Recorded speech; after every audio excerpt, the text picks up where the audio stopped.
Chapter 3 जन्ना कर्म सेनीज योग द योग of knowledge and the disciplines of action. जो जानकारी वे दे रहे हैं उसमें अर्जुन के विश्वास को मजबूत करने के लिए श्री कृष्ण इस खंड में इसकी बेदाग शुरुआत को उजागर करते हैं। उनके अनुसार अर्जुन, जैसा कि आप मेरे प्रशंसक और प्रिय साथी हैं, मैं योग के इस अतुलनीय अध्ययन को आपके सामने प्रकट कर रहा हूँ। यह बहुत ही चिरस्थायी विज्ञान है कि मैंने सूर्य देव को मानव जाति के उदय की ओर शिक्षित किया। और तो और एक निरंतर अभ्यास में इसी तरह की जानकारी गुणी शासकों को दी गई थी। अर्जुन सोचता है कि कोई व्यक्ति जो अपनी उम्र के करीब है, अनगिनत युगों पहले कैसे हो सकता है। वह श्री कृष्ण से पूछते हैं कि यह कैसे संभव हो सकता है कि आपने यह जानकारी सूर्य देव और अन्य लोगों को अनगिनत साल पहले दी थी। श्री कृष्ण अर्जुन के प्रश्नों की व्याख्या करते हैं और उनके स्वर्गारोहण के स्वर्गीय रहस्य को प्रकट करते हैं। वह यही कहते हैं कि भले ही ईश्वर अजन्मा और चिरस्थायी है, वह अपनी योगमाया शक्ति द्वारा इस ग्रह पर धर्म सम्मान का मार्ग स्थापित करने के लिए है। उनका संसार से परिचय और व्यायाम दिव्य है और भौतिक दोषों से दूषित नहीं हो सकते।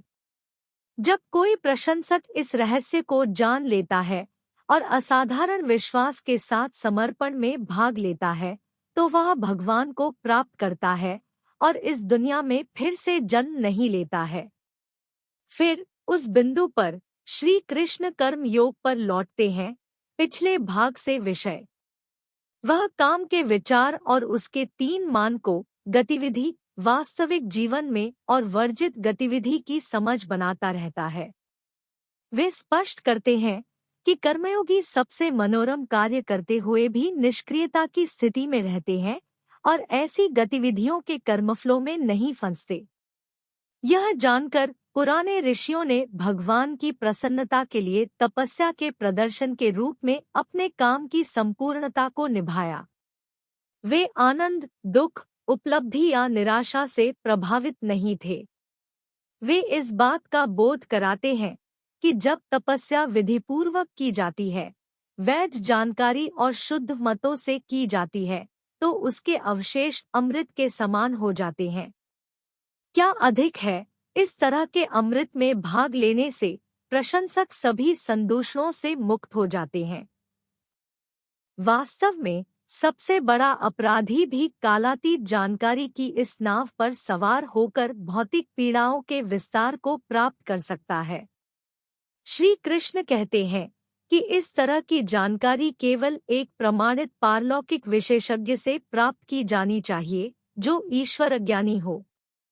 उनके गुरु होने के नाते श्री कृष्ण ने अर्जुन को जानकारी के इस ब्लेड से उनके दिल में उभरे सभी सवालों को अलग करने की शिक्षा दी।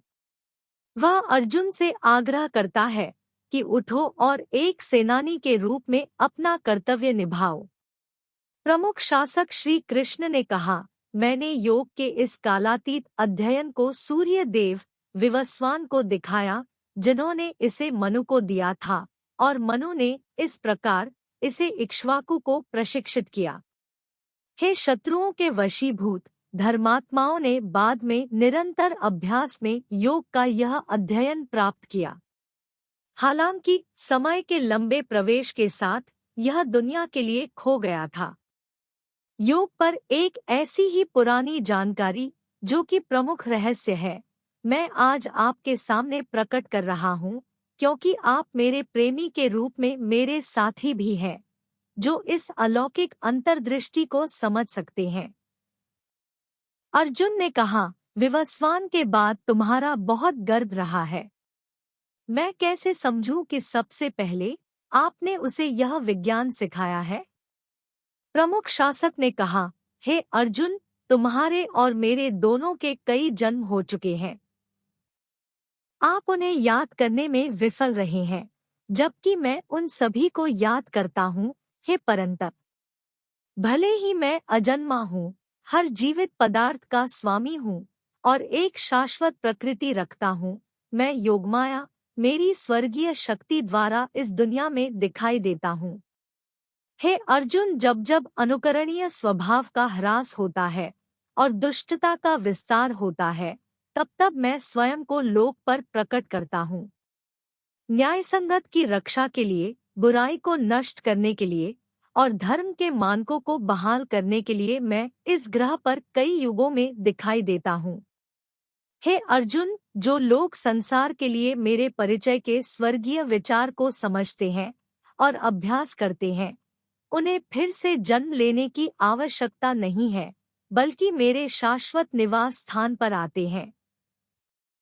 संबंध, भय और आक्रोश से मुक्त होकर मुझमें पूरी तरह से समाहित हो जाना और मेरी शरण लेना।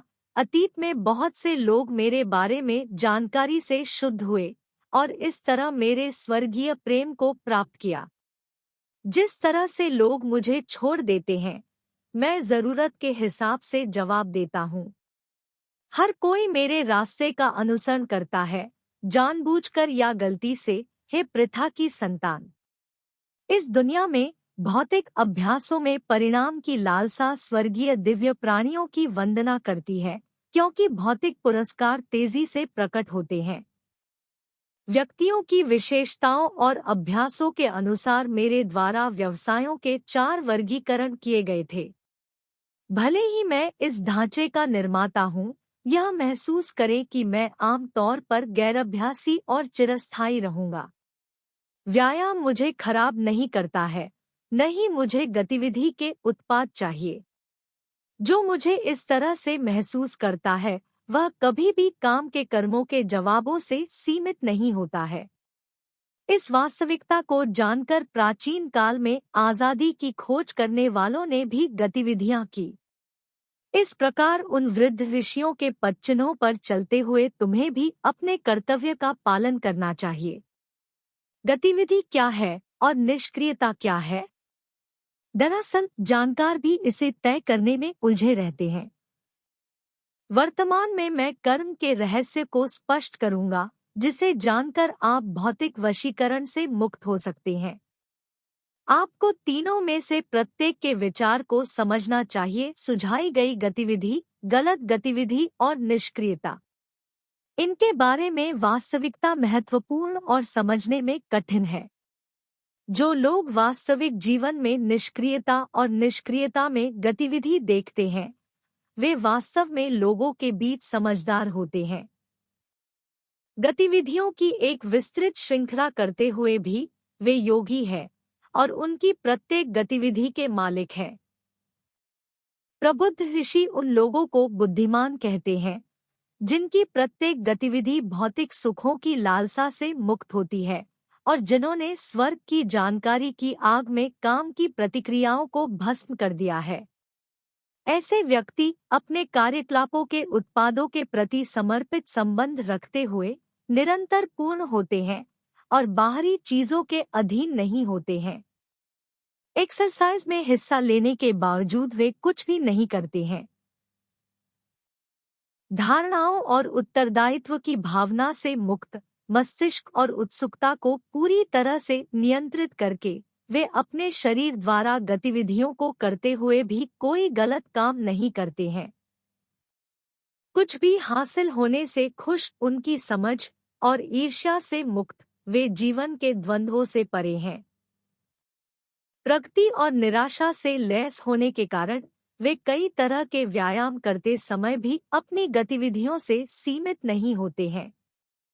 वे भौतिक संबंधों की दास्ता से मुक्त हो गए हैं और उनकी उत्सुकता दिव्य जानकारी में रखी गई है। चूंकि वे सभी गतिविधियों को तपस्या, भगवान के लिए के रूप में करते हैं, वे सभी कर्म प्रतिक्रियाओं से मुक्त हो जाते हैं। जो लोग पूरी तरह से ईश्वर ज्ञान में लीन हैं, उनके लिए आहुति ब्रह्मा है।